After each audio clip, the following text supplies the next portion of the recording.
we will hear from the Alliance Council, who represents the Alliance. Keep in mind that every single season ticket member is an Alliance member. And a group of our fans called the Alliance Council is the voice for our fans. Tonight we'll cover an array of topics, most importantly, maybe, the results of our second ever GM vote, along with an update on what the Alliance has been working on with the Sounders FC front office. Sounders ownership and front office are here and will update us on the status of the club after a wild record-breaking 2018 season. Joining us on the stage from left to right, Sounders FC owners Adrian Hanauer, Drew Carey, Alliance Council President Martin Buckley, Alliance Council Vice President Stephanie Steiner, and Sounders FC COO Bart Wiley. To kick things off, our first speaker of the evening, Sounders FC owner Adrian Hanauer. Adrian? Thanks, Matt. Most important introduction, left to right to back. Brian Schmetzer is in the back there lurking, so welcome, Brian.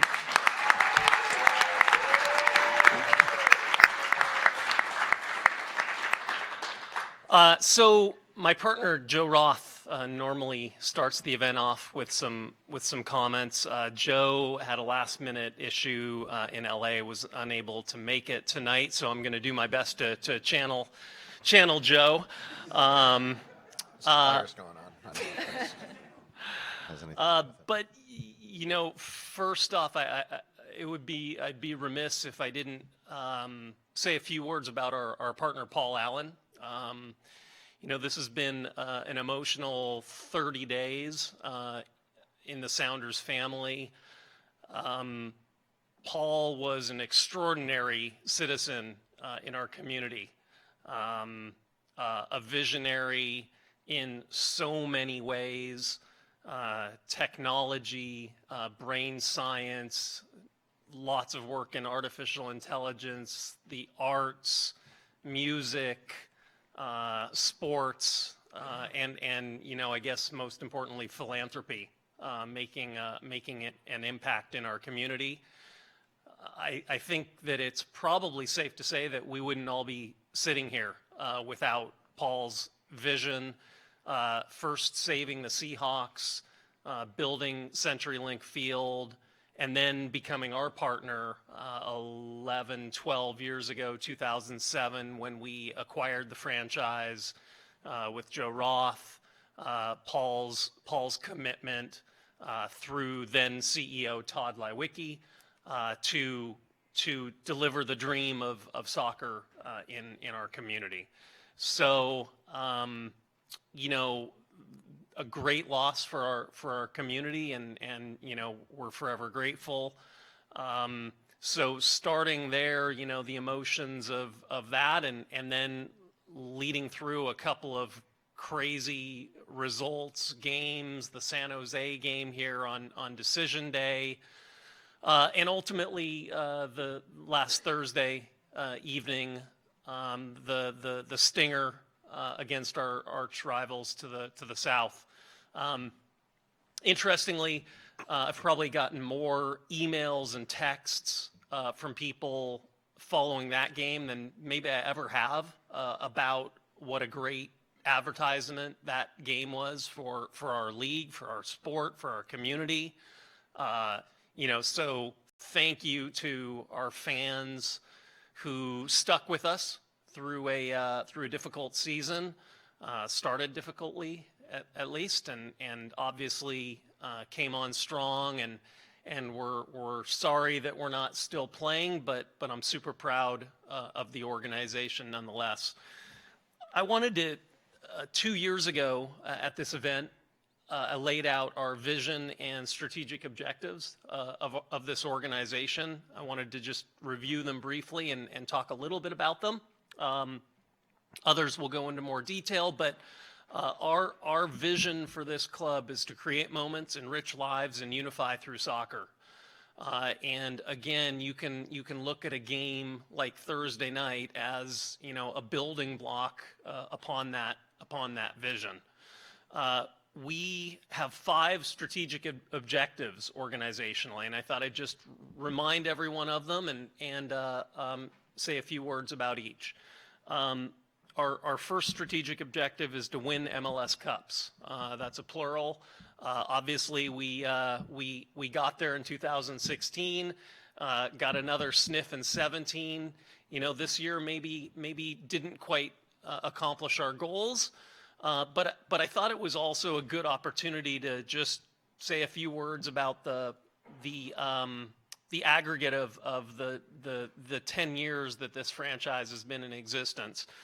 A crack stats crew let me know that 541 points in 10 years. That is 16 points better than the LA Galaxy, the most consistent, successful team in the 10 years that we've been in existence. 6 major trophies, as many as any team has won. Attendance north of 40,000 for 7 years straight. And I guess for me, most importantly, a lot to build on for the next few years. We'll let others talk about what that may look like going forward, but we are super excited about our team going forward. I thought this was another opportunity to talk a little bit about the S2 project. You know, we continue to make strides there. Our youth system continues to develop. We have lots of players in the youth national pool now. We continue to gain momentum there, and there will come a day where a number of those players are hopefully starting and playing major minutes and contributing significantly to the first team. Our second strategic objective is to sell out Centurylink Field over the course of the next 8-9 years, coming out the other end of the World Cup.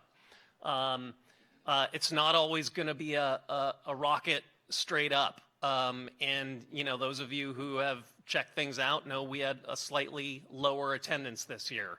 We know exactly how that manifested itself in group tickets and single game tickets. We are on it. It's not good enough, and we're going to make sure that we continue to grow. But it's never easy, and so we will continue to fight that battle. Our third strategic objective is to lead, serve, and invest in our community. I guess three things that sort of stand out to me there. Our Rave Foundation opened a field in the Yesler Terrace neighborhood in September. Little mod field in the middle of an underserved community. Go check it out. Lots of kids playing. A safe place for them to recreate. No reservation necessary. They get to go out, walk out of their apartments, their condos, and go play soccer or whatever sport they want in this amazing park. Hopefully that's the first of many. We would like to build these fields all over our community in underserved communities. The second thing, just, you know, again, if people don't know, we close our office here twice a year, and our entire team is out in the community volunteering for service projects, something I'm very proud of, and our players, led by the staff that manages our players, makes sure that they are part of the fabric of our community, and that they are doing their part to make you as fans proud of them.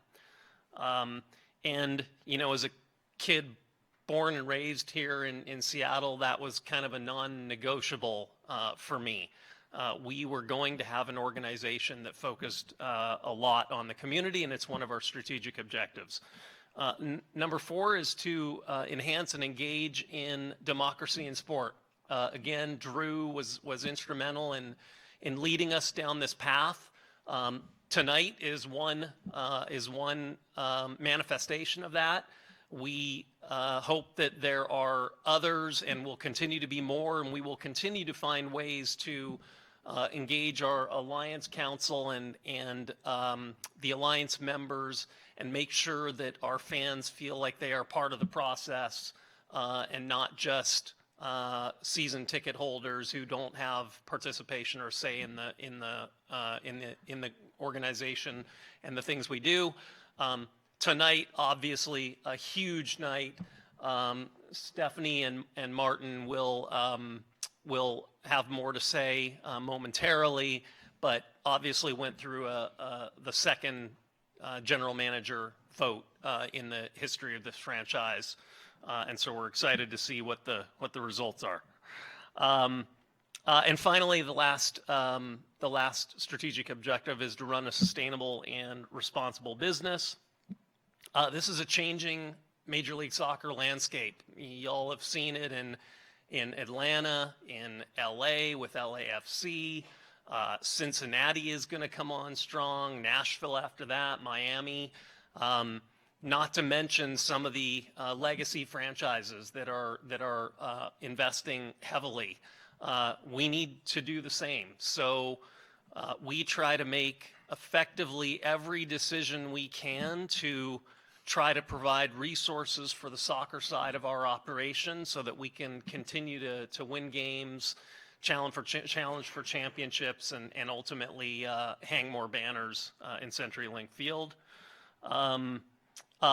You know, one piece to the puzzle, again, is that we've talked to you about a jersey partner.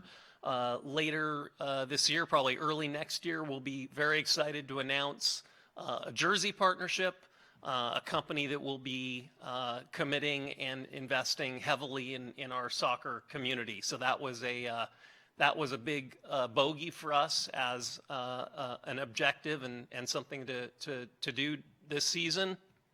We're very excited about that. So again, you know, it still stings. I have to be honest.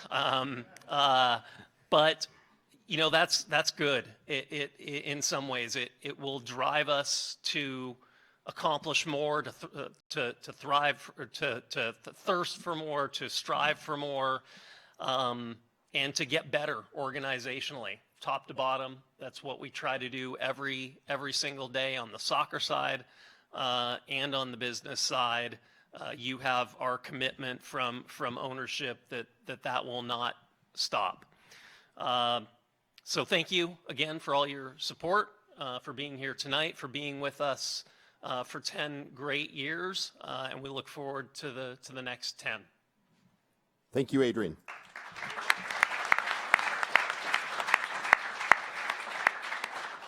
I want to introduce Alliance Council member Alex Eagleton, who will ask a question at the end of each of these presentations moving forward. And I want to remind fans everywhere that you can ask questions of our panelists by using the hashtag SFCBiz on Twitter and or Facebook. Our next topic is the GM vote. This is the second time in club history that we've held this vote. Adrian, 2012 was the GM, and here to deliver the results 2018 vote, our Alliance Council President Martin Buckley and owner Drew Carey. Martin? Okay, so I feel like you should have a gold or even a rave green envelope here to announce the results.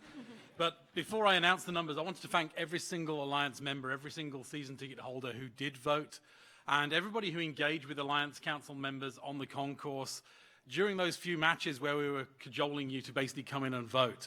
We talked to, I think, several hundred of you each during those few weekends, and it was really worthwhile for us.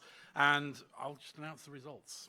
So the announcement of the 2018 GM vote, 37.2% of eligible season ticket holders, Alliance members, voted in the election, in the vote.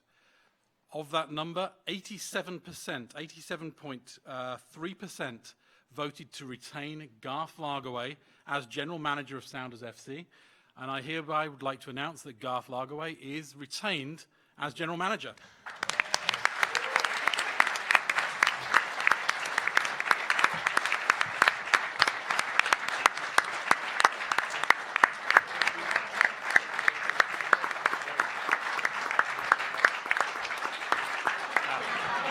Left is hanging.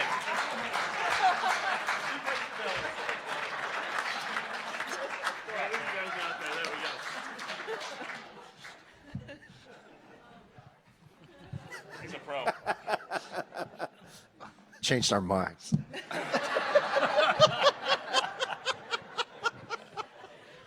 I want to say thanks for everybody for voting. And we didn't hit 40%, but the 40% is only important when we're trying to get rid of a general manager.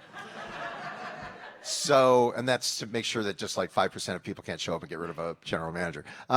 So it's kind of a safeguard. So we're not totally upset that we didn't get to 40%, although the more participation, the better. But I really do think that just like in all politics, things are pretty smooth. You know, nobody's really worried about things. So the turnout isn't big. Like when an election is really important, it's life and deathy.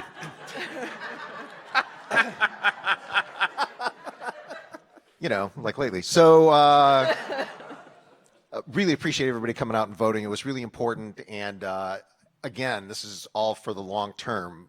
You know, one of these days, I actually hope not, but I'm just saying, I know things come and go. One of these days, there's going to be a big vote with 80% people showing up to vote.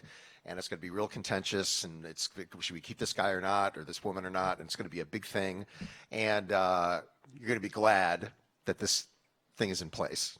I guarantee you. I might be dead, but that's okay. And I'd just like to note that the number of people who did vote is actually significantly larger than those that voted in 2012. So the number of season ticket holders, Alliance members, has grown dramatically.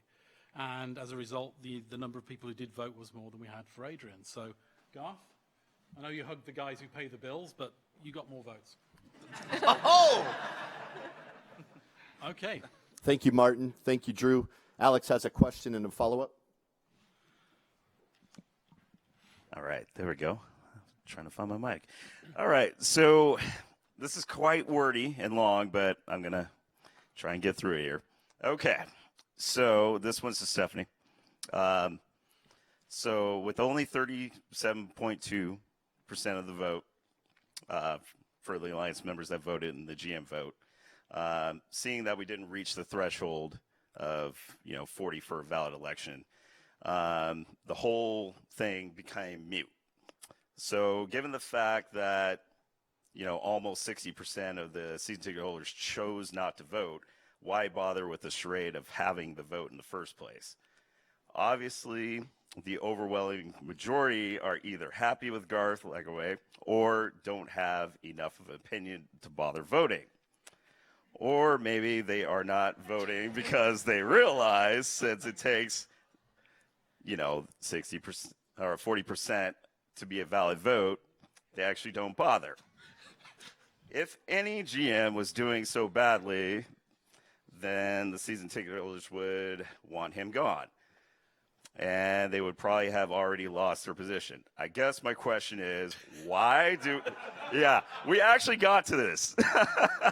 Why do we continue to do this when clearly it's a farce? No, Okay, can I just say, ahead. we wouldn't know all this unless we had a vote. Right. Like, we wouldn't know how many people voted and how many people were interested in voting unless we had the stupid vote in the first place. So it's really important we get out and vote, and then we can derive from that all the other stuff you put in the email. So I think he's putting the cart before the horse. Yep. So all of that is true. And Alex, the question's actually a lot meaner than that. It comes with an inferred, I'm also waiting for you by your car with a dagger. So the person doesn't understand how the math works. So if you start with 100, multiply by 0.40, multiply again by 0.67, they also made up their own numbers. To take action on a general manager, it takes 26.8% of our season ticket member base. That's almost nothing. So to call that a farce is kind of ridiculous. So if we decide we're checking out on this whole thing, then we make it a farce. So when you commit to the Alliance and you commit to democracy in sports, you're committing to a group of people you've never met before. You're saying, I'm in. You're committing to an idea. Like Martin's Club in England is more than 150 years old. You're committing to that. You're committing to an idea of the best club that those people can imagine, to people who haven't even been born yet. What's the best thing they can imagine, and what can we do today to make sure that becomes possible? Now get out there and vote, damn it, and make sure that becomes possible. And then the numbers come later. So you want to call that a farce? Go ahead, check out. Who's going to miss him? Drew, did you want to follow up? Yeah, what she said. Thank you. Softball. Perfect. Now it's time to hear from both Martin and Stephanie of the Alliance Council, and we'll continue this meeting as they give us a review of 2018. Okay, so Alliance Council 2018, we had a very busy year working closely with the club, and obviously the general manager vote was one of the biggest pieces of work that we landed jointly together this year. We also did a lot of work that you probably have seen in the day-to-day around the stadium during your match day experience, the concessions, the food, and everything else. I just wanted to touch on a few of those as we went around. So first of all, scarves. Every single Alliance member, every single season ticket holder will be getting a scarf next year, as you know. So one of the big things that we did this year was work with the club, and we made, the club made up some prototype scarves so that you could actually see what they look like rather than seeing them on the screen, which was great. I think a lot of people down in the concourse really appreciated seeing what these things would actually look like. In addition to that, the artists and the designers who actually designed those scarves, they took one of those scarves home with them as well. So they've got a unique memento of the scarf vote process, but also, something that basically is, part of that democracy in sports. You vote for that scarf. So that was an important thing that we did on the scarf vote side of things. We also spent a lot of time working with the club and working with the stadium, talk about food, about concessions, about food, drink, the experience generally. As you probably see, there are many people here who have got experiences of going in through the gates. We didn't have as many contentious issues as we had last year with clear bags and getting into the field, which we were all very, very pleased around. But we did spend a lot of time talking about food, how we can help with the food. And I'm sure as we go forward into the new season, you'll see that there are some great food offers and, some innovation that's going on in that space as well. And I think, Bart, you might touch on that later as well. I will now. You will now. Thank you. In addition to all of this work that we're doing, we really are focused on how we continue to build the Alliance Council. We represent all of the Alliance members, all of the season ticket members. And I want to thank each and every Alliance Council member for the hours they've put in at meetings, events, at the stadium, at events like this. You see the names coming up here now. Every one of these people here represents you. They may be in your section. They may be a member of your supporter group. It may be somebody you wave at and have maybe a beverage with at the game. Just say hi to these folk when you see them. They represent you. If you've got any ideas, grievances, something that's very different that you want to try out, talk to us. We're very, very happy to bring your ideas back and work with the club and see what can be done. As Adrian said, and as Bart will probably say soon, we continue to look at how we can improve, and we represent you. We are your voice to the club itself. Do you want anything on that? Yeah, actually, if you don't know anybody on that list, you can get in touch with us on our website, and we generally get in touch with people 12 hours or less, usually within 1 hour. Yeah. Okay. I don't know if there's another slide that's going to come up after this one. Jerseys. Okay. So one of the other things that we've been working on with the club for a few years is some of the design elements of the jersey. I'm going to hand this over to Stephanie, because Stephanie started a lot of this work with women's jerseys. I know she's going to love me bringing that up again. But it's really important that we continue to basically represent us as fans in what our favorite players wear on the pitch. So, throw this to you. One of the questions that comes up fairly often is will the process for jersey selection change? I'm going to say probably not, as long as this is single entity. I think if we had multiple companies competing, then it might change. We're allowed to throw in our ideas. I don't think Adidas cares. But I think if it were a different company there, I don't think they'd care either unless they had some competition in that. I think the time constraints on the club are unbelievable. I don't even think they have much of an opportunity to get all of the people involved that they need to get involved. I don't think it's fair on them. The jersey that we have this year that this gentleman is wearing, I think Adidas had their mind made up before the club even got to see it. That's my opinion. I don't want to speak for anybody on the club's behalf, but that's my opinion. And we have the opportunity to get involved in the neck hit. We have the opportunity for the jock tag. We have to choose between 2 out of 3. I think the club is being really, really generous in allowing us to have the opportunity to get involved there. As far as the rest of it goes, Adidas is in control, and then we see it when it gets released. Occasionally, the club has some opportunity to let us get some sneak peeks, and that's really generous on their behalf.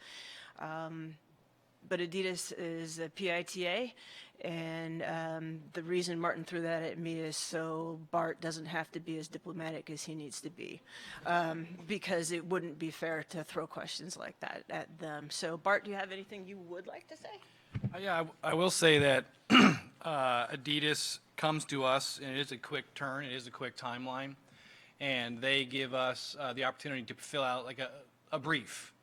What are you thinking about marketing slogans, campaigns, taglines for the upcoming years? Are there things within your city, geography, landmarks, things you want to call out? What in your history have you maybe yet to use on a jersey that you might want to consider using in the future? So they give us this brief. Several members of our front office staff, we sit with council and we collectively fill this brief out. We get that brief back to Adidas. Then the design process begins, and they send us a couple iterations. Again, it is a very, very, very, very tight turn. Like hours. Like information that they wouldn't want to share with you. It's ridiculous. And we do have a great amount of input on the neck hit and the jock tag, which is kind of cool.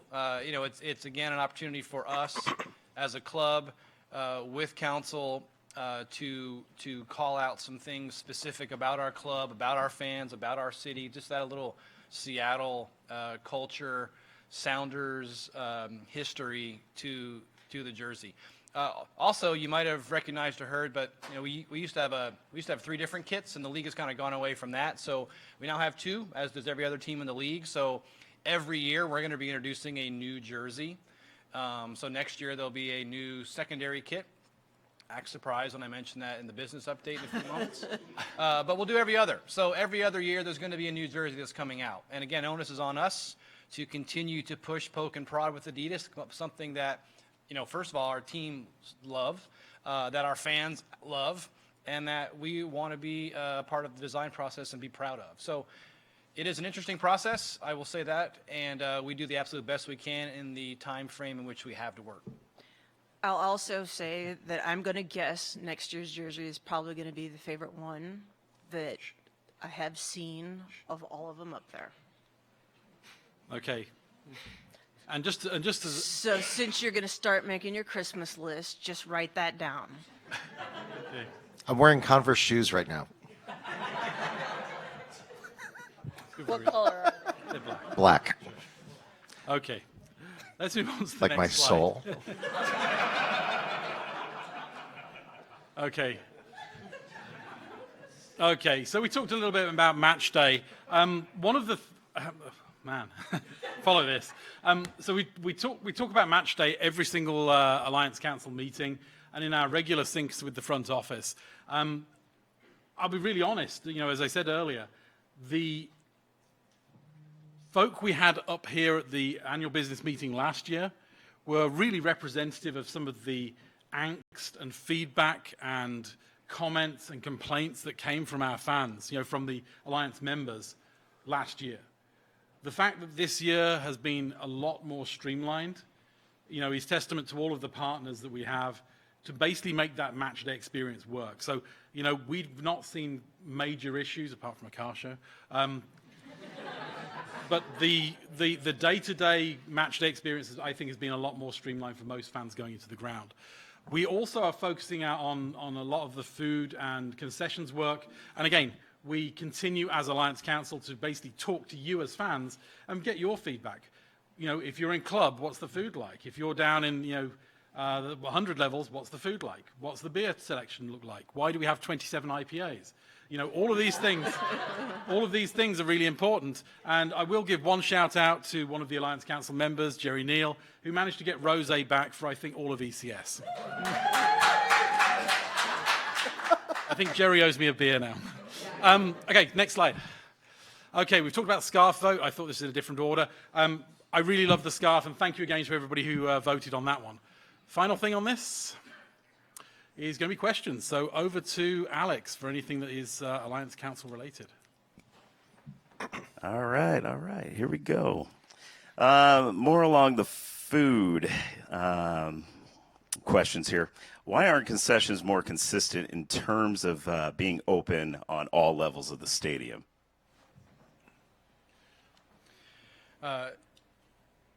That's a good question. I know David Young, the general manager of Centurylink Field, is with us this evening. He's here to answer any question you might have. I'm kind of throwing you on the spot here, maybe a different order, but please, if you'd come up on stage and talk about food and beverage offers at the stadium, that'd be fantastic. And sorry, Dave, if I could just say one thing. Fantastic to hear less issues this season with ingress, egress, security, and David Young runs that building, has been a great partner of ours. And so, we appreciate you and your willingness to work with us and solve problems as they arise. Well, thank you, Adrian. I really appreciate that intro, and I appreciate the opportunity to be here and speak to the Alliance and to the Sounders fans tonight. That's a great question. Food and beverage is a huge part of the event experience, whether it's a Sounders match or any event that we have at Centurylink Field.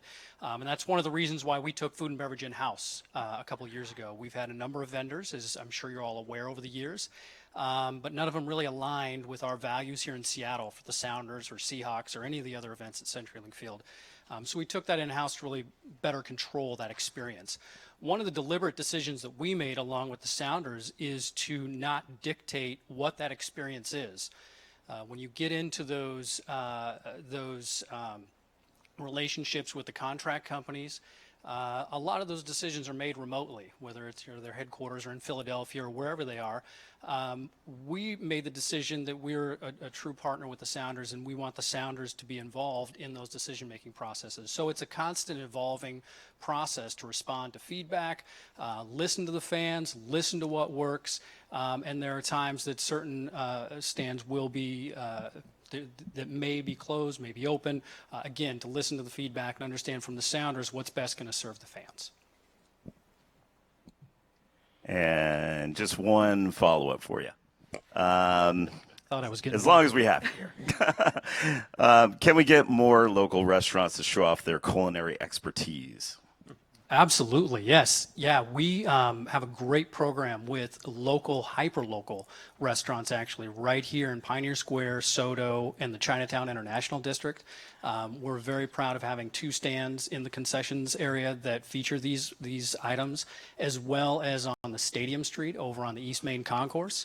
Sorry, I'm looking at him, but you guys are all out here. Out on the East Main Concourse. And then we also source a lot of ingredients behind the scenes. We have a great wholesale relationship with a lot of providers in the International District, in Soto, so that we're hyper-local in what we are sourcing. So you may not know that some of the ingredients are local, but they are inside that food, whether you're eating it, in the concession stands or in the catering as well. I like the Beecher's mac and cheese.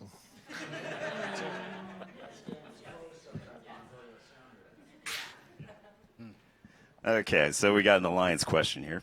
Why does the club wait so long in the year to announce the details of the business meeting? The fan base would really appreciate this date being set in the summer. This seriously hurts attendance and interest from anyone I've talked to. Okay, I'll take that one. So we do talk to the club relatively early about dates for this meeting, and we are blessed by often being in the middle of playoffs. It's a good thing. I wouldn't want to change that.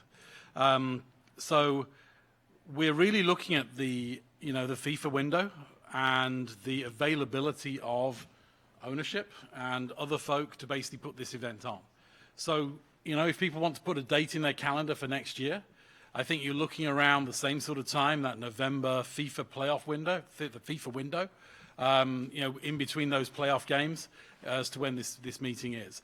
As the Alliance itself, the Alliance is mandated to have a meeting at the end of the calendar year as well.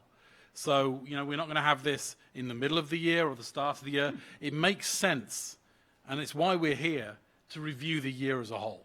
So we're here basically talking about, what we did as fans, what happened on the business side, what happened on the pitch, and that happens at the end of the year, hopefully before we go to an MLS Cup final, but typically towards the end of the calendar year before that FIFA window.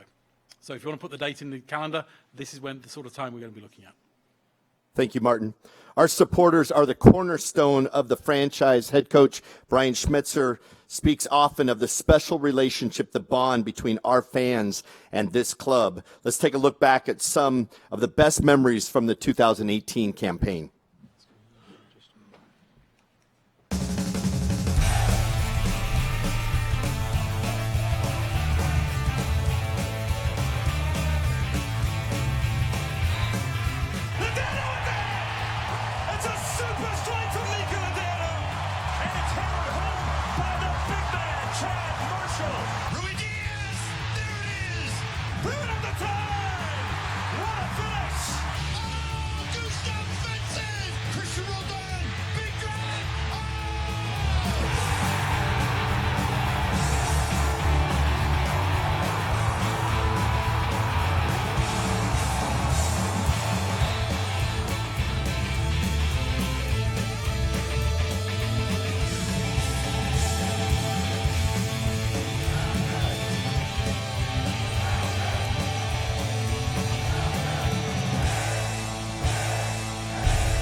Awesome work. Our business report is next. Now to talk about our fans and the business side of Sounders FC, we'll give the stage back to Bart Wiley, COO of Sounders FC. Bart? Thanks, Matt. Hey, watching that video, comments made earlier about Thursday evening, I've been around for a lot of Sounders home games over the last 10 years, and the atmosphere, electricity in that building on Thursday night, a lot of you have said it. We said in our meeting upstairs prior to this. It was yes, gutted that we lost. I still am not over the loss. I wake up in the middle of the night. I did last night, disappointed about the loss. But there was a unique feeling about that match on Thursday night, and testament to just that video and what you guys do for us and for this club. Brian Schmetzer emailed our business office this morning saying, hey, what you guys did to put people in that building on Thursday night, great job. The team noticed it, the team loved it. And that's easily for us to come back right to you and say thank you, because hey, it was Thursday night. Everything else happened on Sunday. Thursday night was pretty special. Those night games are pretty special. And what was in that building on Thursday night, yes, it was a rivalry. Yes, it was a playoff game. But my goodness, what an amazing job by the fans, by the city, for what you did to help the club on Thursday night. It was a really, really special evening. So thank you from the club to you fans. It's been mentioned a couple times before. We'll talk a little bit about 2018. We'll talk a little bit about 2019. We typically talk to you about some revenue and expenses. Revenues this year, down in some categories. Ticketing, we didn't hit our budget with ticketing this year. We missed a little bit on our budget on suite sales this year. We missed on our budget on camps. We have some summer camps. Kids come to camp in the summer. Some of that had to do with there was a lot of smoke this summer. And rather than have kids outside in an unhealthy environment, we chose to cancel camps. Our corporate partnership group did a great job, really close to their budget this year. The expenses, we were aware of what was happening on the revenue side of things. So we were able to be wise with some expenses and curtail some expenses. We came right in on our budget as far as expenses go. We transitioned from our former ticketing company to a company called SeatGeek. Hopefully you as fans saw nothing different with that experience. Hopefully it was a positive experience for you. I see some heads shaking back and forth. I can tell you that internally there were some frustrations with that transition for us. We heard positive stories, we heard not positive stories. We continue to really work hard with our friends at SeatGeek in order to provide you with the best possible ticketing situation. It obviously does nobody any good for our fans to have a hard time coming in to watch our games because of a ticketing. They are making upgrades and updates as we speak. They are sending people to our office in the next few weeks in order to help us solve some problems that we saw throughout the year. There are some challenges there, ones that we expected and ones that we did not. We continue to work very closely with SeatGeek.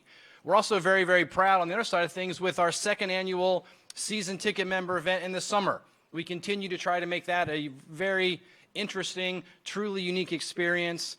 We ask our team to show up, our players show up, our coaches show up. It's a really fun day. Obviously, the weather was fantastic this year. The weather was great last year. We continue to try to make that a truly unique experience and a valuable benefit to you, our season ticket members. Some things we're really excited about heading into 2019. Lots of work to do. Adrian mentioned a shortfall on attendance in a couple of different categories, specifically on tickets, group tickets, single tickets, a little bit on season tickets.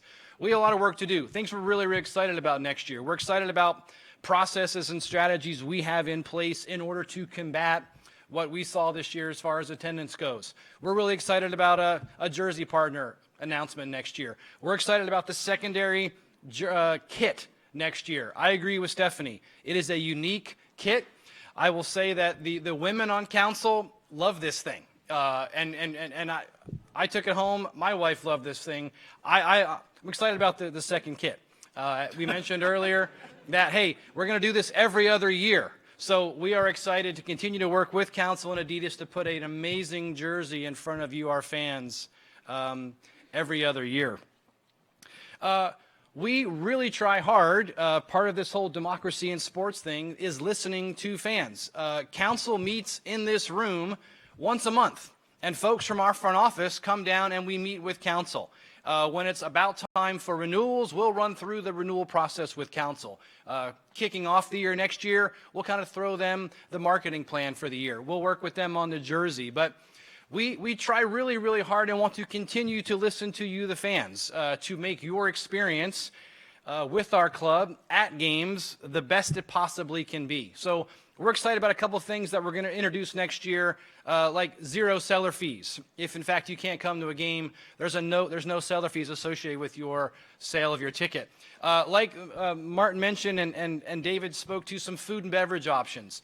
We work tirelessly with the stadium and with David and his crew, who will do nothing but listen to us and work closely with us to really ensure that your experience at the stadium is good. That's ingress. This year we introduced Clear. We hope some of you took advantage of that and a way to get in the stadium with perhaps a shorter line. Next year we're going to work with the stadium and we have food and beverage value items that we introduce to you through the renewal process. We're excited about some different food and beverage value items that we're going to offer you, introduce to you next year. We're also just excited to continue to work with council to seek their input. And as they mentioned, they're there every single game. They are our eyes and our ears. And there are a lot of things that they see, you see, that we maybe do not see. And any input is valuable to us.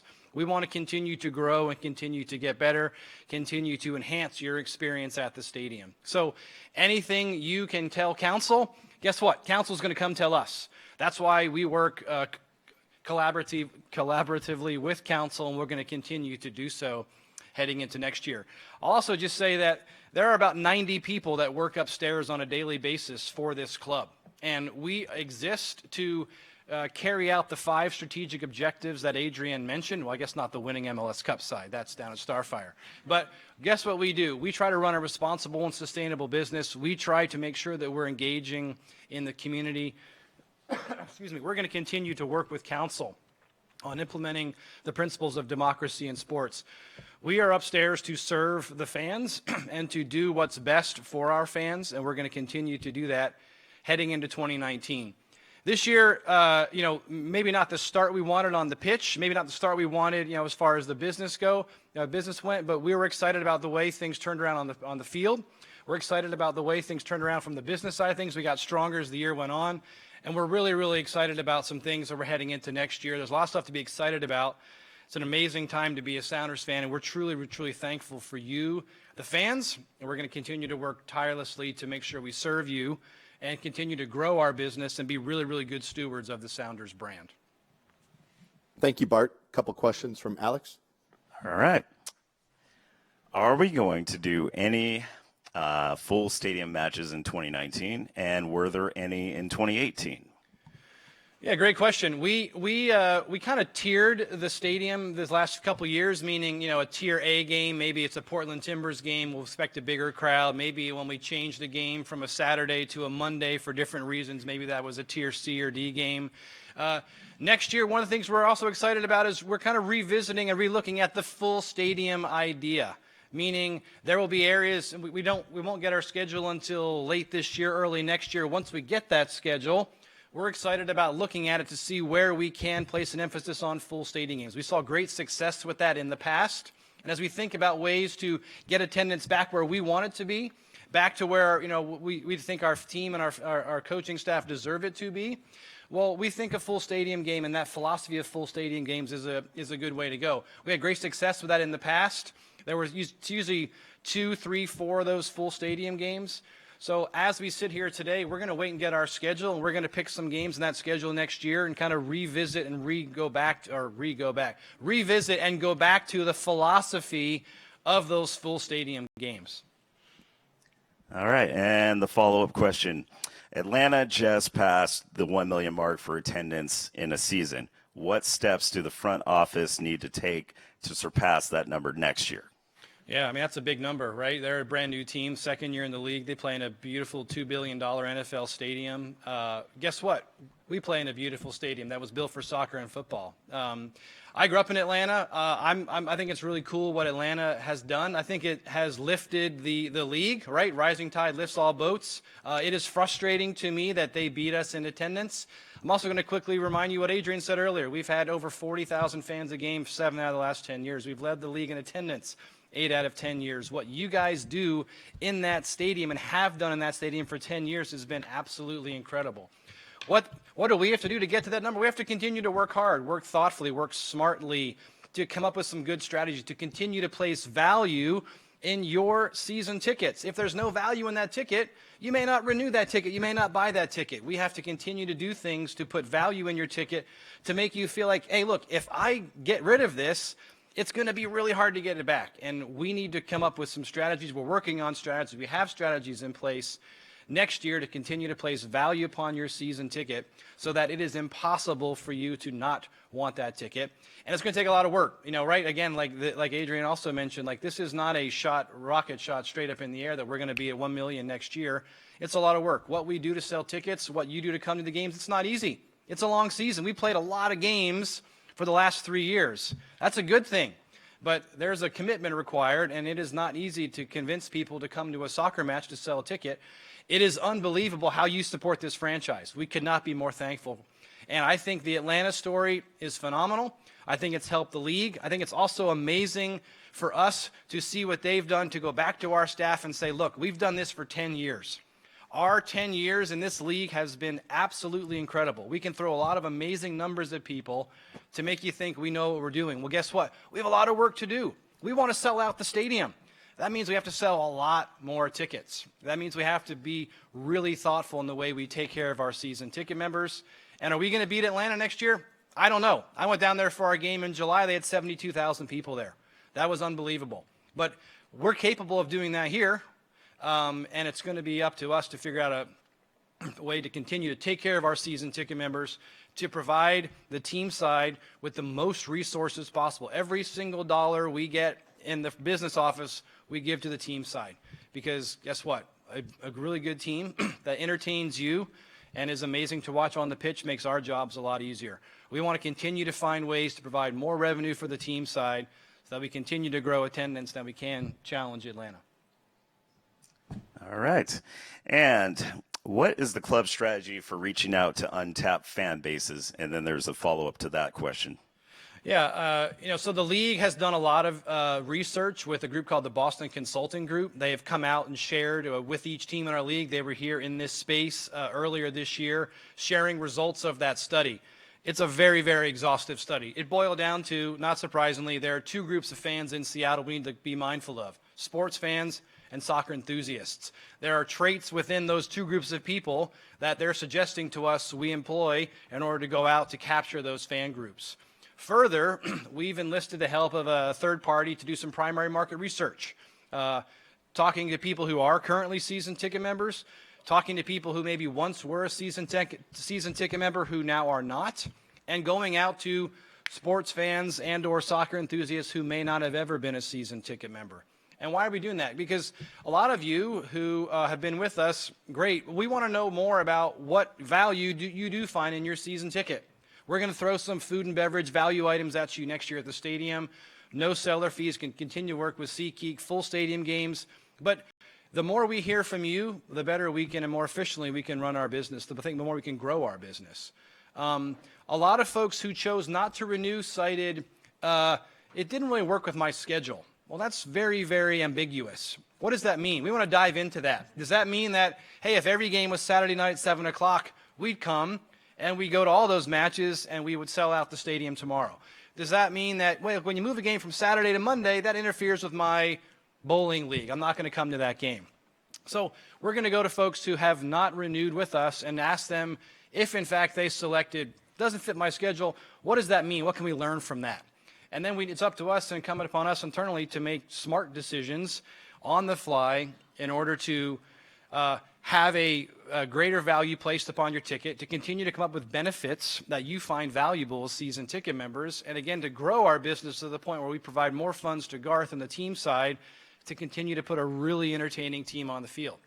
10 years in the league, 10 years in the playoffs is pretty phenomenal. We remind our staff that don't take that for granted. There are a lot of teams in the league who haven't been in the playoffs in a very, very long time. We've been in the playoffs every single year, and guess what? We want to continue to be in the playoffs every single year. So the better we run our business, the more efficiently and smartly we run our business, more funds to Garth and the team. We hope that trend continues. All right. And the follow-up, is there anything being done marketing-wise, TV policy, pub partnerships to build support in Eastern Washington? So this is basically an update from last year's question. Yeah. Sorry, what's that? Oh, outreach to Eastern Washington. Yeah, no, I thought that was somebody. I'm sorry, is someone keep asking a question? Or No, it's just heckles All right. in my crowd. Okay. Yes, we are constantly looking at things and ways to reach out to new fans. And if those new fans are in Eastern Washington Central, we have fans that come down from Alaska. We have fans that come down from BC. We have fans all over the place. Anything we can do to find new fans, great. We're going to go back to that. Again, I'm not going to bore you with the exhaustive details of this Boston Consulting Group study. We're going to go back to that, and we're going to pinpoint some things within that study that are going to help us find new fans. I will also say, we've been asked before about this question as it relates to multi-ethnic groups or Spanish-speaking groups. And we continue to look at ways we can enhance our outreach in those areas. And we've some things that we're doing in those areas. We have exhaustive now relationships with TV stations and radio stations here in Seattle and other parts of the state. Here locally, Como TV, KUNS, and El Rey on the TV and the radio side of things. Our Rave Foundation and the new field that's up at Yesler Terrace is another way that we reach out to that community. The radio and the TV relationships we have in Eastern Washington and that part of the state, we're excited about that. As Garth continues to sign players who are Spanish speakers, and we think of Raul Ruidiaz doing his mural. Now, that was in Seattle, but guess what? That got a ton of coverage, not only in Seattle, but also in Eastern Washington. We also, this year, translated SoundersFC.com into Spanish, and guess what? Those social media feeds are not picked up by people just in Seattle. They're picked up by folks in Eastern Washington as well. So yes, we are conscious of possible fans being in Eastern Washington. And you know what? Whether they come to a game or not, we want to increase the footprint of our brand. And again, if that's here in Seattle, fantastic. Eastern Washington, great. It's up to us to find those areas, to find those people, and to do smart things with our brand to continue to reach those people groups. Thank you, Bart. A reminder, fans can continue to ask questions of our panelists by using the hashtag SFCBiz on Twitter and Facebook. And last on our agenda, the gentleman on the far right, a report from the soccer side of things with GM and president of soccer, Mr. Garth Lagerwey. Garth? Thank you, Matt. Thank all of you. It is an honor and a privilege first to have been appointed to be the general manager of the Seattle Sounders, but now to be elected to that position means even more. To have the support of all of you, to have the support of 87% of the fan base. I don't know if 87% of the people agree on on the flavors of ice cream that they like. So that's pretty cool, and that means a lot. And I want to say thank you to our players, thank you to our staff. Certainly, the team's success would not be possible without them. Thank you to the Alliance Council. Even when we've struggled at various points in the last 4 years, I know Stephanie and Martin personally have been supportive most of the time, and they've held me accountable. Some of the others, and it's been a good relationship and a healthy relationship, and I appreciate both of you and the rest of the council as well. I've really enjoyed our meetings, and hopefully I don't have to crack eggs off too many of your heads in the future. It's a little YachtCon reference. But most of all, and lastly, and perhaps most importantly, I want to thank our ownership for giving me this opportunity. A general manager is really, in the end of the day, only as good as his owners, because those are the people that ultimately decide what resources are available. I think we've made some good DP signings in Nicolas Ladero and Raul Rui Diaz, but without the ambition of our ownership, those types of things aren't possible. Certainly, the infrastructure that was in place before I got here as a legacy of Adrian Hanauer, and he was the general manager, that's something for which I'm profoundly grateful as well, because there's a ton of good people in our organization, and there's the advantage we have in terms of data, sports science, performance is again a product of the infrastructure that was laid long before I got here. So thank you all on those fronts. In terms of our season, I think a lot of it's been said. One of the fun things about the GM vote has been that I've gotten out to speak to a lot of you already, and I've spoken to a lot of the journalists, and I've given feels like 18 versions of the same kind of overview at this point. So look, losing to a rival is difficult. It's when you see the other three favorites go through and we're at home, it makes it more difficult. But we think we have a good team.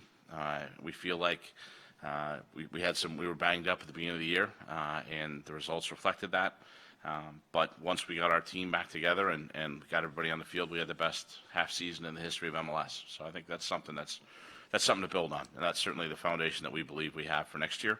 One of the things that was very interesting when we did our exit interviews was a couple of the stalwart guys said they were tired.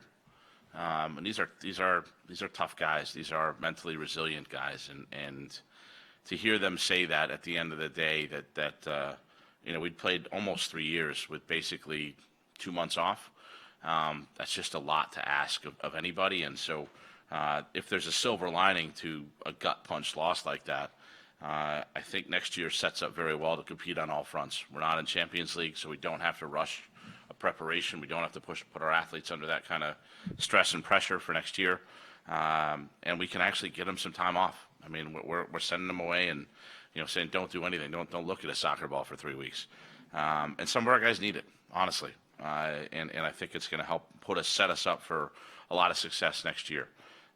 If you look at the group that we had, the 18 that dressed in the playoffs, for the second leg, add to that the 4 injured players we had, because obviously Roldan and Chad Marshall got a lot of attention, as they should have, but we're also missing Jordan Morris and Brad Smith. And those are 4 guys who are big contributors for us potentially. And in terms of next year, I think it looks good for us to be better just by being healthy, just by getting all of our guys in the field. And inevitably, a couple of guys will change. That's the cycle of pro sports. But I think our foundation is healthier and better than it's ever been before. People ask me, is this the best Sounders team ever? And I say, well, salary cap's doubled in the last 2 years, so if it's not, I've really, really screwed up and squandered lots and lots of resources. But what we see is the culture of our team changing. We have competition, maybe not at every spot yet, but look, when those guys go down, Chad Marshall, literally best 11 Defender of the Year candidate, Christian Roldan, national team player, one of the best young players in the league. A lot of teams would crumble, and we brought Harry Shipp and Roman Torres, and we went toe-to-toe, and we outplayed statistically Portland in the second leg with those guys on the field. So I think it's a testament to our group and to the mental resiliency of our guys, and also the culture that our coaching staff has created. So credit to all of them in managing this transition, because MLS, we had starters for a long time, and then we had kids, or we had guys that we paid 1/10 the money of the starters, and we said, yeah, there's competition, because we want there to be. But when you have all these resources flooding into the league, the salary cap going up that dramatically, it's really true now. If you look at the number of TAM guys we have as one example, the number of veteran guys we have competing for spots now, it really is, the number's really growing. And that takes me to the next thing that I think we have going for us, which is in terms of initially the bottom third of our roster, we have the ability to really dramatically upgrade it over the next 2 years. And so we have the core in place, what we believe foundation to continue to compete for championships. But our academy, our 17s won our first national title. We're very excited about that. We've signed 10 kids now, 10 homegrown kids into S2. And we haven't completed, but we've basically established phase 1 of our player development plan, which was to build a pipeline, build a funnel of lots of good young players, stick them in the academy, have success with that. And now we're moving to phase 2. And phase 2 is, can we work with our partners at the Rainiers, really establish a presence in Tacoma for that team, and to put those kids in positions to succeed. So specifically, you're gonna see us sign a little bit more expanded squad, likely with S2. We want to really solidify that training group. We want to try to accommodate all of the kids coming through in terms of signing them. And there are a number of management things we're doing. Structurally, we're making S2 formally part of our academy, and we're merging everything and calling it player development. So you're going to have now player development, and you're going to have Sounders. You're not going to have 3 phases anymore. And Mark Nichols is going to oversee that on an off-the-field basis as the director of player development. And Coach Hutchinson will continue to coach that team with Wade Weber's help, and Chris Little as our director of coaching from an academy perspective. So we're excited about that structure and how we can move that forward now going forward. We hope that within the next 2 years, we start signing these kids to impactful roles in the first team.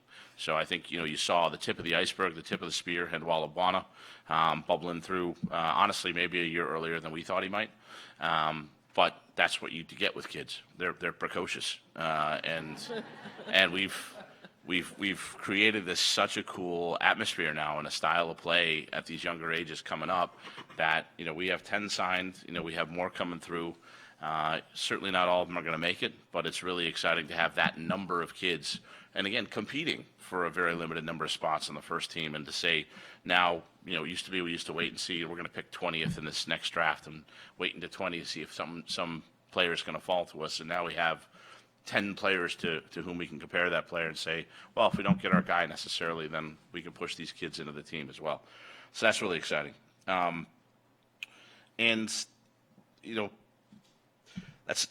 Those are the highlights. Again, I think we've talked a lot this year about how we got here, and what I would say is the important thing is where we wound up. We're really proud of our guys. We're really proud of the run, and again, I think our team is in a good spot to win multiple titles, to put some stars on the jersey, and that'll be our goal going forward.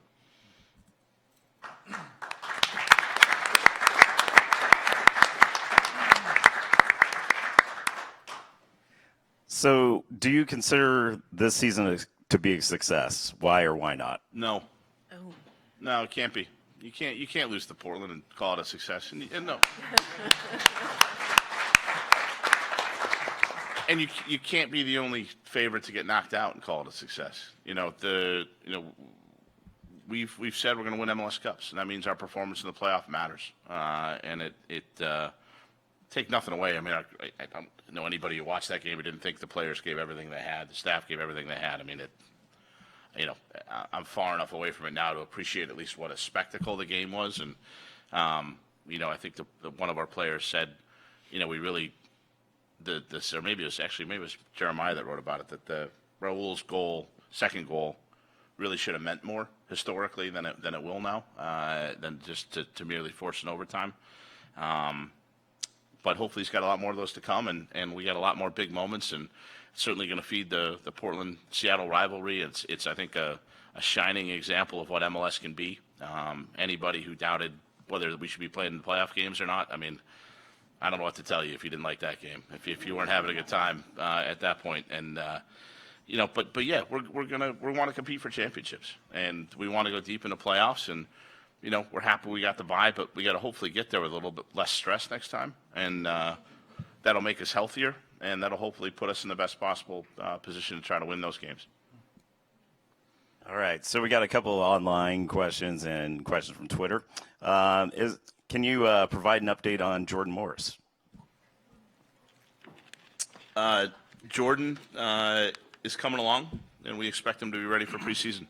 All right. Is there any news on the reports that the third DP could be removed? We talk about all kinds of things, and both on my level, the chief soccer officer level, and up through the competition committee, owners group, and things like that. What I would say is this: I think our strategy of investing heavily in 2 DPs has been pretty well validated. I would personally take Ladero and Rui Diaz and put them up there as among the top 3 players in their positions in the league. And I think that they've, the other key thing is that they produced in the playoffs. Those guys have come through in the really big games when we really needed them. And we're going to focus on that and kind of, the answer is I don't know if they're going to change the third DP or not going to change it. The reality is that I think, in my opinion at least, nailing the first 2, getting the first 2 right, and I have encouraged our ownership to push significant resources into those 2, because having your 10 and your 9 as the core of your team, that's where you want your money, that's where you want your investment, and you need to build around them from there. And we have a couple of guys that make $1 million in the rest of the group, but that the third DP to me becomes more of an accounting device. Where is it efficient to put it to try to reduce the cap hit, to try to fill the best team possible. All right, and the final one: how is the friendly opponent determined, and can it be a compelling one in 2019? Yeah, I mean, a couple of things. I'm fond of the phrase trophies, not friendlies. We want to be playing the Champions League and playing meaningful games and not playing exhibitions and scrimmages. That said, again, with this youth movement that we have underway, friendlies provide us competitively on the team side with a real good opportunity to play these kids in front of 40,000 of you. And that's, the great news in Tacoma is we can put them in front of 4,000, 5,000, 6,000 people, and that's better than 500 at Starfire.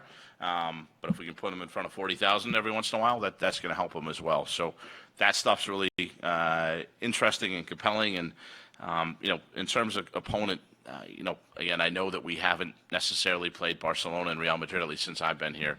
And from my perspective, again, we want these games to have some meaning, and so we've really focused on CONCACAF opponents a lot of the time, and on playing Mexican teams specifically, because we want to win Champions League, and that's a huge goal for our club, and that's a way to make ourselves a globally relevant brand. And we want to compete for trophies, and we want to win those games, and especially if you're going to play a young team, you have to expose them to those teams in a competitive environment in order to prepare them for when the games really do mean something. And so that's a big part of it. I totally get friendlies can be fairly polarizing. If you support a team from a certain country, you like it, and if it's not from that country, then you're less enthusiastic. And so it's one of those where I don't know that we're going to succeed in being all things to all people. But that said, we are an ambitious club, both in terms of our player signings and in terms of our opponents, and we will seek to play the best in the world whenever we can. All right, and now we have the open QA. All right, this one is for either Adrian or Bart. If Seattle is chosen as a site for the World Cup games, will the Sounders season ticket holders get priority to purchase tickets to events at CenturyLink? We'll do our best to make sure that's the case. Ultimately FIFA will control the event, and they will control it with an iron fist. I'm a fistful of dollar bills. But as always, we'll do our best to provide the opportunities, and whether it's first opportunity to buy or better for our fans. How has this season's primary jersey sales performed against previous years? Yeah, I mean, we're still getting final numbers in from the stadium. It's about on par as what it was last year. I don't think we ever shared those numbers. We consider that proprietary information. Look, again, the jersey, kind of like a friendly, is kind of polarizing, right? Like what is amazing and special to some people may not be to others. I remember the first time we showed the piece of fabric to this jersey this gentleman has on down here. Many in the council thought it looked like someone had messed up the laundry, and that it was, now other folks said that is really, really cool. We love that. Adidas called it a carbon fiber type design. So again, it's polarizing, right? People like them, people don't like them. And as Gar said, it's going to be tough for us to make everybody happy with a jersey or a friendly or the food and beverage offer at that stadium. What we have to do is find balance, find what's best for the most people and what's best for the club, what's best for the business, best for the team. And we'll continue to work hard at that. Okay. Is there any serious talk about a soccer-specific stadium? Who's gonna? Oh, looking at me. Yeah, looking at you, Moneybags. Whoever wants it. I'll sort of give a long answer on that. I haven't been shy about saying that every sports owner, every sports franchise on the planet would love to control and own their own building, have their own stadium. We have a fantastic relationship with David Young and the stadium, the Seahawks, Vulcan Sports and Entertainment. I think it's a good opportunity to say that there's a new CEO of Vulcan Sports and Entertainment, a guy named Chris McGowan. Chris came from AEG and was, which is Anschutz Entertainment Group, which is the company that owns the Los Angeles Galaxy. He was super involved with the Galaxy and is a huge soccer guy. Loves soccer, gets it, is a huge supporter of ours. Kid plays it. Yep. And that's like on a high level. Yes, at a high level. Yeah. So we're super confident that our relationship is gonna continue to grow with the stadium. We think that, I know Auto Show. I heard Auto Show somewhere. Things like that, and look, the Monday night, playing on a Monday night is not good for anyone. It's not good for our fans. It's not good for our business. It's not good for the brand. It's not good for the players. It's not good for our league. But there is a certain reality to playing in a multi-use stadium. We are super hopeful and bullish on an even better relationship and having those blips be at a minimum. So, the direct answer to the question is no. There is no serious thought or progress on a soccer-specific stadium. We can certainly always dream, and we'll keep our eyes open. We have a 10-year lease left at Centurylink Field, so we're not going anywhere for a while. And look, it is. We were joking around upstairs before this meeting.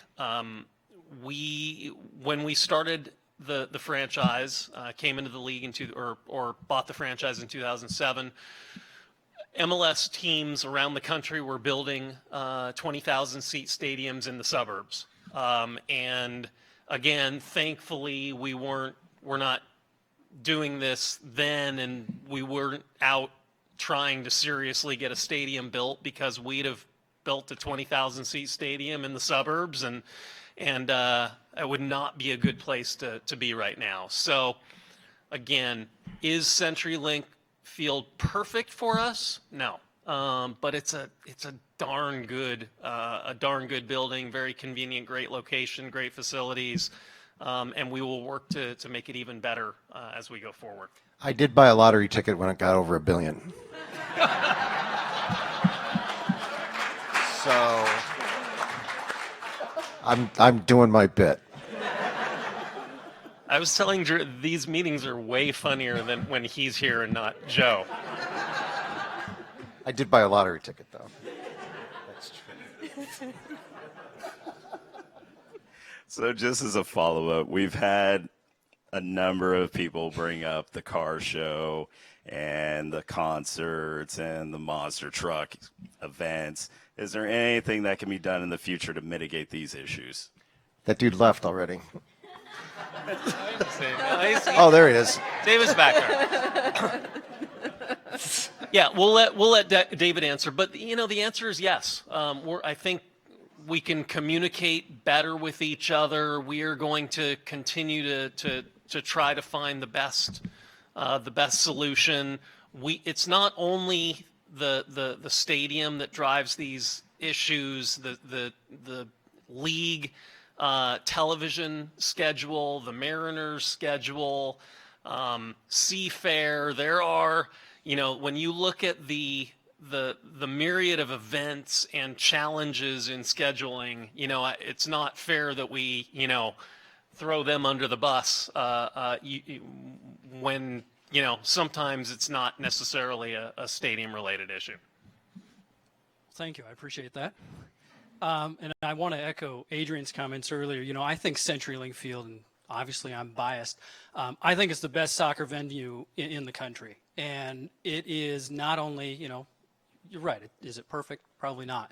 But it's not necessarily the venue that makes it that way. It's the atmosphere inside the stadium on game days. I get the privilege of being able to go to just about every Sounders FC match, and you guys make that stadium electric. It's amazing.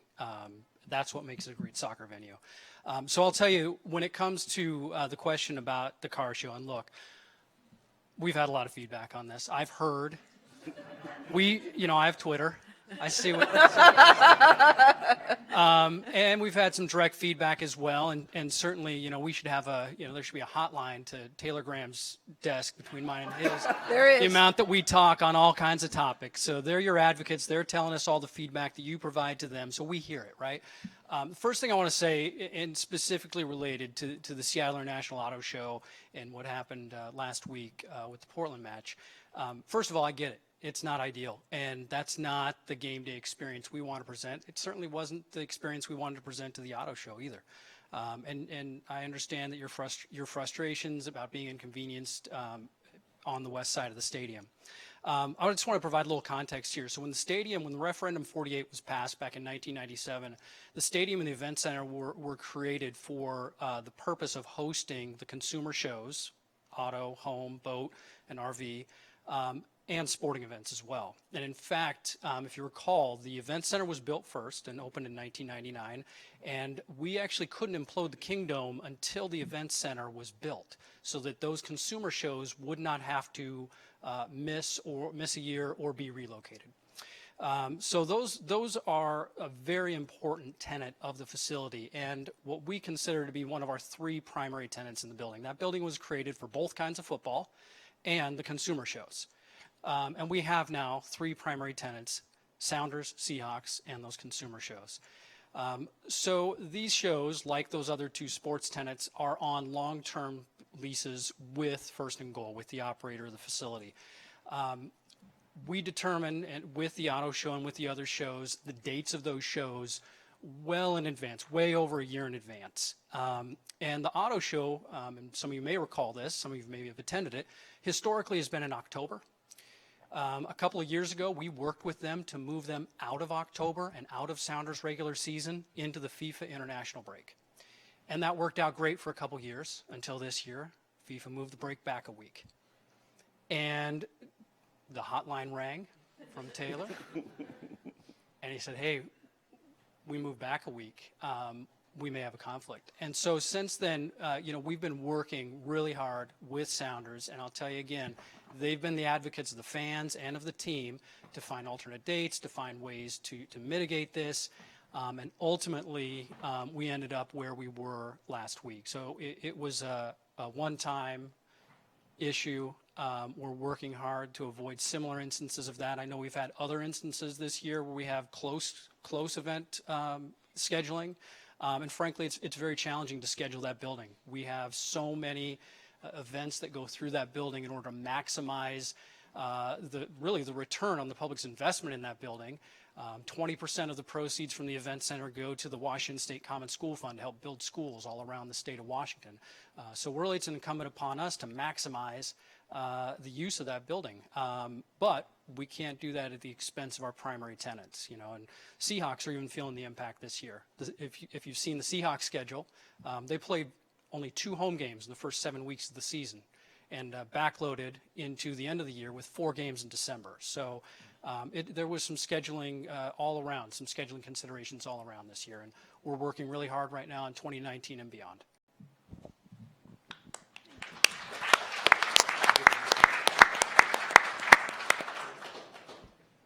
Just want to say real quick. Just in case. Thanks for providing context on that. Next question. Will we ever build a newer state-of-the-art training facility like we've seen over other MLS clubs? Yeah, I'll take that. We've been talking and working on plans, renderings, so that is something that we are likely to do in the not too distant future. We love our home at Starfire, so all of our efforts have been focused on augmenting that facility. So that's our that's priority number 1, 2, and 3. But yeah, I think there's a decent likelihood that you will hear news about that in the not too distant future.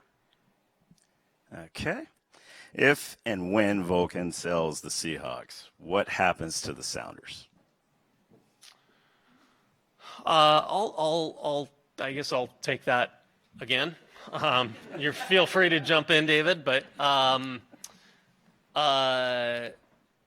so I guess I'll go back to I'm in very close contact with Chris McGowan from Vulcan.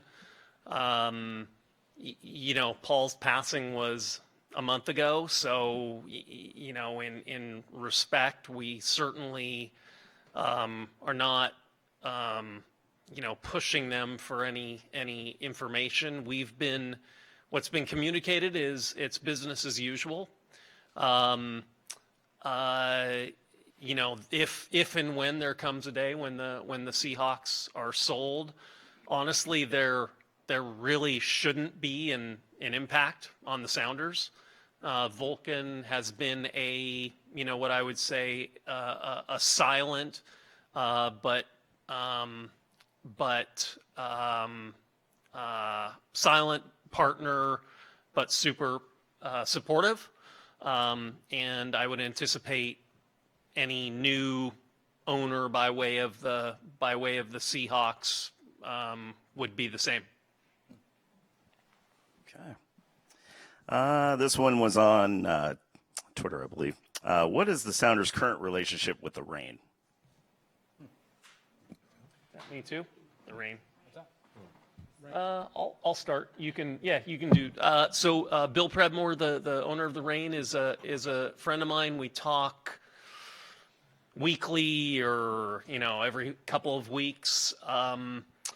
We are. I'll let Bart talk to some of the tactical things that we're doing in partnership. We are having, I would say, more real-time conversations lately about ways to possibly partner. The Reign clearly have a very difficult stadium situation with Memorial. There just are not a lot of great options for 4, 5, 6,000. We know that because we had a team called S2 that struggled down at Starfire, and now obviously we've gone to Tacoma to try to build that market up in partnership with the Rainiers. So super supportive, trying to figure out ways to work together. Yeah, I mean, Adrian and I have history back to the USL Sounders, so not too dissimilar to running that size of a franchise in Seattle. It's tough. I mostly talked to Bill about how we can help market. The Reign have come out to our games and set up tables to pass out promotional materials. We've helped send out some emails on their behalf as to when there's a match that they're having that they want to promote. We're constantly dialoguing with them on ways we can help one another. But mostly from our perspective, it is a marketing promotions effort to make sure that our Sounders fans know when there are Reign matches. Yes, there's crossover between our clubs, but we want to make sure that they're welcome at our games. We've provided them with some hospitality at our game, some premium seating opportunities at our game. Mostly help them from sure, whenever you want, please come, set up in Soccer Celebration or other areas within the stadium to help promote your brand and when you have upcoming matches at Memorial Stadium in Seattle. All right. Stephanie, this question's for you. Understanding that the Sounders Community Trust is separate from the Alliance Council, I'm interested to know what the council is doing to help support or condemn the trust or what ownership has been doing to support or condemn the trust and what's going on. So I believe this is surrounding around like lack of updates, meetings, and so on. So I can't speak for ownership, but so their relationship is separate from the council. In the very beginning, I was one of the founding members of Sounders Community Trust, and so it was easy to update. Sounders Community Trust had 5 members, if I'm remembering correctly, and 4 of us were also on the Alliance Council, so it made it really easy for us to stay updated. Presently, we're entirely separate and we have no overlap. So we're in the same situation as any other Sounders Community Trust member. We receive our updates online just like anybody else, unless you go to a match. If you see a Sounders Community Trust member there, then you can ask them for an update. But before anybody gets irate, I just want to caution you, when you're dealing with a volunteer, whether it's Sounders Community Trust, an Alliance Council member, your PTA, or your homeowners association, it's not easy to be a volunteer. Life does not stop lifing just because somebody's a volunteer. We have kids, we get married, we have divorces, we have deaths in the family just like anybody else. So when you're going to talk to somebody there, just keep that in mind. Should we, Bart and I are kind of looking, our resident Sounders Community Trust expert is in the back there. Maya Mendoza Ekstrom, could you please step forward and take David Young's microphone? So I will echo Stephanie's comments. The Sounders Community Trust and I will credit long-time democracy and sports advocate who's I know probably watching late at night from another part of the world, but Paul Cox, when we first got in a room and started talking about this, really did, I think, want the community trust to be a little bit different.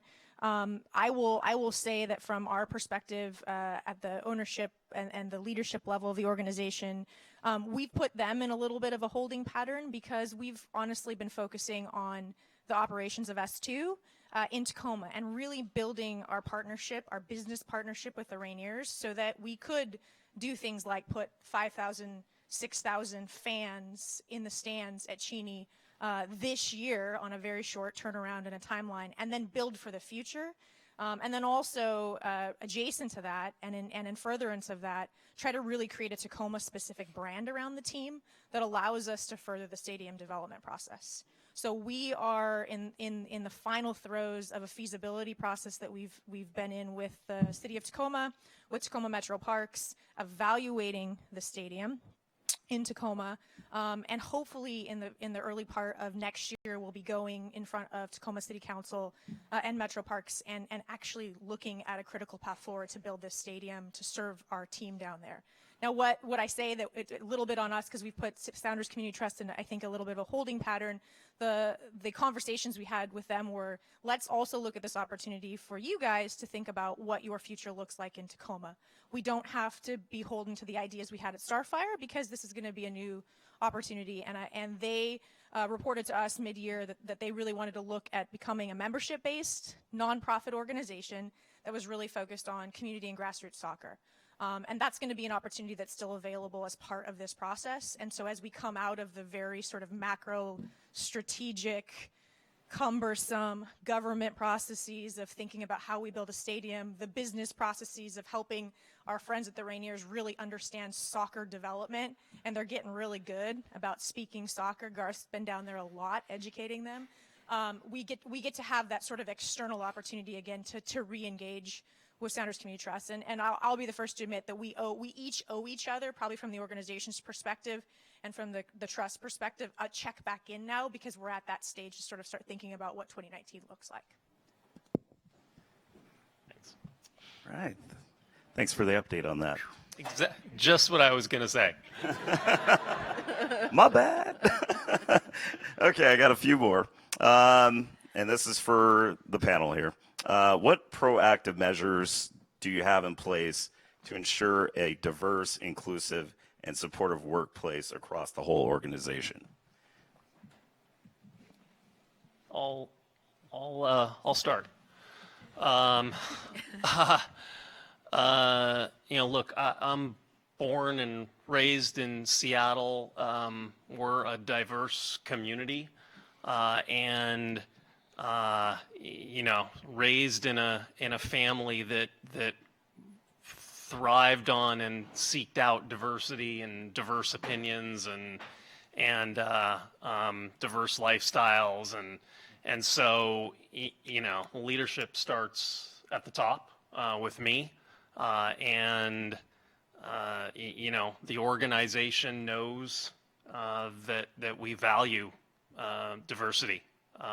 Obviously, we do events, whether it's our giant focus on Pride in the middle of the summer, but also you can look at our some of the leaders in the organization, and we believe that we are living that sort of leadership. Hopefully, what comes from the top. But we can always do better, and we always question ourselves and challenge ourselves to do better from a leadership and diversity standpoint in our organization. I don't know if anybody. Yeah, I would just say that diversity and inclusion, we think leads to collaboration, innovation, ambition, our three core values. The more diverse and inclusive we are, the more we feel like we can attack those core values and be a better part of our community and run a better business and take care of our fan base. Just concretely, just the data point. I mean, on the soccer side, we have Australians, English, Welsh, French, Mexican. These are all guys. This is just naming the countries that people have played for in terms of people on our staff. So, and we have a couple of women on that side as well. And so it's been an initiative of MLS to have diverse staffs on the technical side, and I think we've been very successful and proactive in pursuing and achieving those aims. And to both Bart and Garth's point, let's be on, like, diversity in our sport, in our business, is self-serving. I mean, it's good. Like, it isn't like, this isn't even, there's no issue, like no complication, it is just, it's good for our business and our soccer team. Okay. And Actually, Alex, for a second, we made a big focus on it on the Alliance Council too. And when people talk about diversity, often they stop at ethnic background or they stop at gender. But we have to focus on making sure we have parents. We have to make sure we have people who don't have kids. We take a look at age. We take a look at profession. And we have to engage in conversations with people all over the stadium and woo people to the Alliance Council and try to get them connected. And you do that about 150 times, and then maybe one person will actually register themselves. So we just keep going and going and going, because how do you represent 40,000 people when they're all coming from different places and different perspectives? So we do it too. all right, I got a follow-up S2 question. Has a new name for the S2 been decided? And if not, what's the timeline? So the answer to that question is yes. We've gone through a rebrand process that, I will be honest, in part has been accelerated by the desire to grow the business in Tacoma. So we've worked really fast and efficiently with both leagues. MLS also has a say in this, and USL, and the Rainiers, and us, and folks in the city of Tacoma, including the mayor's office, to try to very quickly go through a rebrand process. We did get over 900 submissions for names in that really discrete window for S2, which is pretty incredible. And it was a process that the Rainiers felt really strongly about owning. For this, since they're going to be operating the business operations. And I will say that even given the time constraints, the fact that we were able to do this in the last sort of month and a half of the season was pretty remarkable. We have submitted that name and brand to USL and to MLS for final approval. And I would say look out early in 2019 sort of for that announcement and launch and sort of all the stuff that went into that. But know that there were definitely Sounders FC fans that were involved in that process, but it was a bigger stakeholder group that included a lot of stakeholders and constituents also from the South End. And I'm really proud of how certainly the mayor's office, the Tacoma Sports Commission, the city of Tacoma, some leaders within the education and the community down there really owned the process and wanted to be part of it as well. So it bodes well for the growth of soccer in the South Sound for sure.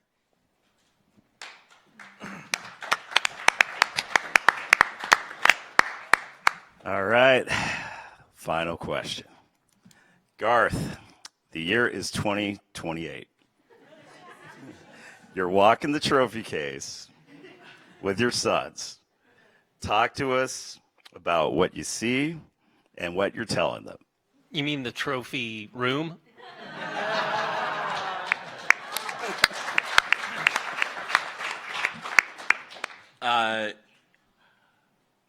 If I survive another 2 elections, I'll be very happy to be walking anywhere. Look, in the next decade, there's a lot we can hope for. We hope first and foremost in that time period, I think that Seattle becomes a host city for the World Cup in 2026. I think if we can do that, it'd be transformational, not just for our club, but for our city. It's an incredible opportunity for us, again, as an organization, as a fan base, as an Alliance Council. I mean, everybody in this room, I think it can change the way our sport is viewed permanently. And that's you can't state enough what a critical opportunity that is for all of us to take advantage of.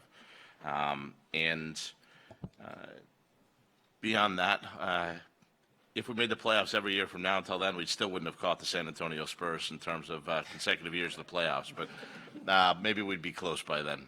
They're at 21 and we're at 10, and I think the Penguins are the next team in front of us with 12. So we're going to keep rolling them up and keep trucking and try to, be consistently competitive year over year over year and keep delivering the product that you all hope and want. And along the way, we hope to invite all of you to a couple parades and fill that trophy case and continue to make memories and create memories, enrich lives, and unify our community through soccer. So thank you all for coming tonight. Thank you, Garth. Thank you to everybody on the stage this evening. Thank you to everyone who are here personally. Thank you to everyone watching on SoundersFC.com. I know within the club, this is an exciting evening off the field, and we appreciate you being involved. Thank you so much tonight, and go Sounders. Thanks, everybody.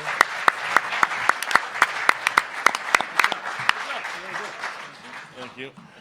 Thank you, sir.